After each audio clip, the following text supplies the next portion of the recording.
السلام علیکم ورحمۃ اللہ وبرکاتہ۔ پیارے دوستو، میں محمد کیف پھر حاضر خدمت ہوں ایک نئی ویڈیو کے ساتھ۔ دوستو، غریبی میں زندگی گزارنا کتنا مشکل ہوتا ہے، شاید اس دور سے جو گزرتے ہیں ان کو یہ پتا ہوگا۔ ایسی ہی ایک کہانی آپ کے بیچ رکھنے جا رہا ہوں۔ ویڈیو بڑی ہی دلچسپ اور ایمان والی ہے۔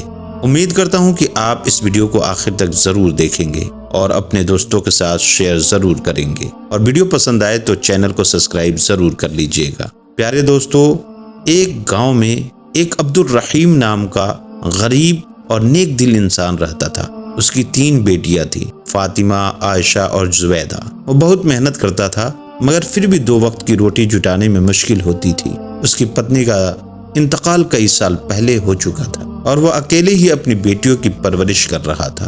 عبدالرحیم ایک بڑھئی تھا اور لوگوں کے لیے لکڑی کے سامان بنا کر گزارا کرتا تھا۔ اس کی سب سے بڑی بیٹی فاطمہ بہت سمجھدار اور محنتی تھی۔ عائشہ پڑھنے لکھنے میں تیز تھی اور سب سے چھوٹی زبیدہ بے حد معصوم اور پیاری تھی۔ عبدالرحیم اپنی غریبی کے باوجود بہت ایماندار تھا۔ اس نے اپنی بیٹیوں کو بھی سکھایا تھا کہ کبھی بھی حرام کا ایک نوالا بھی اپنے پیٹ میں مت ڈالنا، چاہے حالات کیسے بھی ہوں۔ ایک دن عبدالرحیم بہت بیمار پڑ گیا۔ اس کی طبیعت اتنی خراب ہو گئی کہ وہ کام پر نہیں جا سکا۔ گھر میں پہلے سے ہی فاقہ کشی تھا، کچھ کھانے کو نہیں تھا۔ تینوں بیٹیاں بھوکی تھیں، مگر انہوں نے اپنے ابو کے سامنے کوئی شکایت نہیں کی۔ عائشہ نے کہا، ابو اگر آپ اجازت دیں تو میں پاس کے بازار میں جا کر کوئی چھوٹا موٹا کام ڈھونڈ لوں۔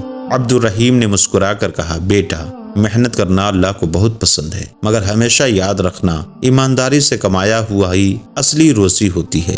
عائشہ بازار گئی اور ایک دکان پہ جا کر پوچھا کہ کیا اسے کوئی کام مل سکتا ہے۔ دکاندار نے اسے کچھ برتن دھونے کے لیے رکھ لیا اور اسے شام کو کچھ پیسے مل گئے۔ جب عائشہ گھر لوٹی تو وہ پیسے اپنے ابو کے ہاتھ میں رکھ دیے، مگر عبدالرحیم نے انہیں لینے سے انکار کر دیا۔ اس نے پوچھا، بیٹا، کیا تم نے یہ پیسے ایمانداری سے کمائے ہیں؟ عائشہ کی آنکھوں میں آنسو آ گئے۔ جی ابو، میں نے محنت کی کمائی کی ہے۔ عبدالرحیم نے مسکرا کر پیسے لے لیے اور کہا، اللہ تیرا بھلا کرے، محنت کا پھل ہمیشہ میٹھا ہوتا ہے۔ گاؤں میں ایک امیر زمیندار تھا جس کا نام نواب سلیم تھا۔ اس کی بیٹی کی شادی تھی اور اسے ایک خوبصورت لکڑی کی الماری چاہیے تھی۔ عبدالرحیم کے ہنر کے بارے میں سن کر اس نے بلایا اور کہا، اگر تم میری بیٹی کے لیے سب سے اچھی الماری بنا دو تو میں تمہیں منہ مانگی قیمت دوں گا۔ عبدالرحیم کے لیے یہ سنہرا موقع تھا۔ اس نے پورے دل سے کام کیا اور کئی دنوں کی محنت کے بعد الماری بنا دی۔ جب نواب نے اسے دیکھا تو وہ بہت خوش ہوا۔ اس نے عبدالرحیم کو انعام میں بہت سارے پیسے دینے چاہے، مگر عبدالرحیم نے صرف اتنا ہی لیا جتنا اس کی محنت کے حساب سے نکلتا تھا۔ نواب نے حیرانی سے پوچھا، تم اتنے ایماندار کیوں ہو؟ عبدالرحیم نے جواب دیا، کیونکہ میں اللہ سے ڈرتا ہوں اور حرام کی کمائی سے اپنی بیٹیوں کا پیٹ نہیں بھر سکتا۔ عبدالرحیم کو ملے پیسوں سے کچھ دنوں تک گھر میں اچھا کھانا بنا، مگر پھر وہی غریبی واپس آ گئی۔ ایک دن فاطمہ نے دیکھا کہ اس کے ابو بہت پریشان ہیں۔ اس نے سوچا کہ وہ اپنی چوڑیاں اور جھمکے بیچ دے گی تاکہ گھر کا خرچ چل سکے۔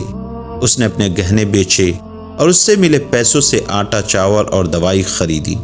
جب عبدالرحیم کو پتا چلا کہ اس کی بیٹی نے اپنی سب سے پیاری چیز قربان کر دی تو اس کی آنکھوں میں آنسو آ گئے۔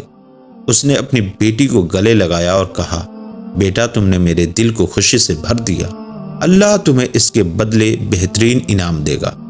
ایک دن جب عبدالرحیم مسجد میں نماز پڑھ رہا تھا تو اس نے دیکھا کہ ایک بزرگ ویکتی بھوک سے بے حال تھا۔ عبدالرحیم کے پاس خود کے لیے کچھ بھی نہیں تھا، مگر اس نے بنا سوچے سمجھے اپنی جیب میں پڑے آخری 2 پیسے اس بزرگ کو دے دیے۔ اسی رات جب وہ سو رہا تھا تو کسی نے دروازہ کھٹکھٹایا۔ باہر ایک انجان آدمی کھڑا تھا۔ اس نے کہا، میں ایک سوداگر ہوں، میں نے سنا ہے کہ تم بہت اچھے بڑھئی ہو، مجھے اپنے جہاز کے لیے لکڑی کے خاص سامان بنوانے ہیں، اگر تم یہ کام کر دو تو میں تمہیں اچھا معاوضہ دوں گا۔ عبدالرحیم کے لیے یہ کسی چمتکار سے کم نہیں تھا۔ اس نے خوشی خوشی وہ کام کیا اور اسے اتنے پیسے ملے کہ اس کی ساری پریشانیاں ختم ہو گئی۔ اب وہ اپنی بیٹیوں کو اچھے کپڑے، بھرپور کھانا اور اچھی زندگی دے سکتا تھا۔ اللہ کی مہربانی سے عبدالرحیم کا گھر خوشحال ہو گیا۔ فاطمہ، عائشہ اور زبیدہ کو اچھے رشتے ملی اور وہ خوشحال شادی شدہ زندگی بتانے لگی۔ عبدالرحیم نے اپنی پوری زندگی ایمانداری اور محنت کے ساتھ گزاری، اور جب وہ اس دنیا سے گیا تو اس کے گاؤں کے لوگ اس کی ایمانداری اور نیک دلی کو یاد کرتے رہے۔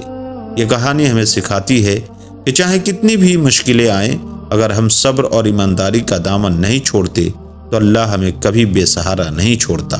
اللہ پر بھروسہ رکھو، محنت کرو اور نیک کام کرتے رہو، کیونکہ اس کی رحمت کبھی بھی دروازہ کھٹکھٹا سکتی ہے۔ تو پیارے دوستو، امید کرتے ہیں یہ کہانی آپ کے دلوں کو جھنجھوڑ دی ہوگی۔ اگر آپ کو یہ کہانی اچھی لگی ہو تو ویڈیو کو لائک کریں، اپنے دوستوں کے ساتھ شیئر کریں، اور مزید ویڈیو کے لیے ہمارے چینل کو سبسکرائب ضرور کر لیں۔ پھر ملیں گے ایک نئی ویڈیو کے ساتھ، تب تک کے لیے اللہ حافظ۔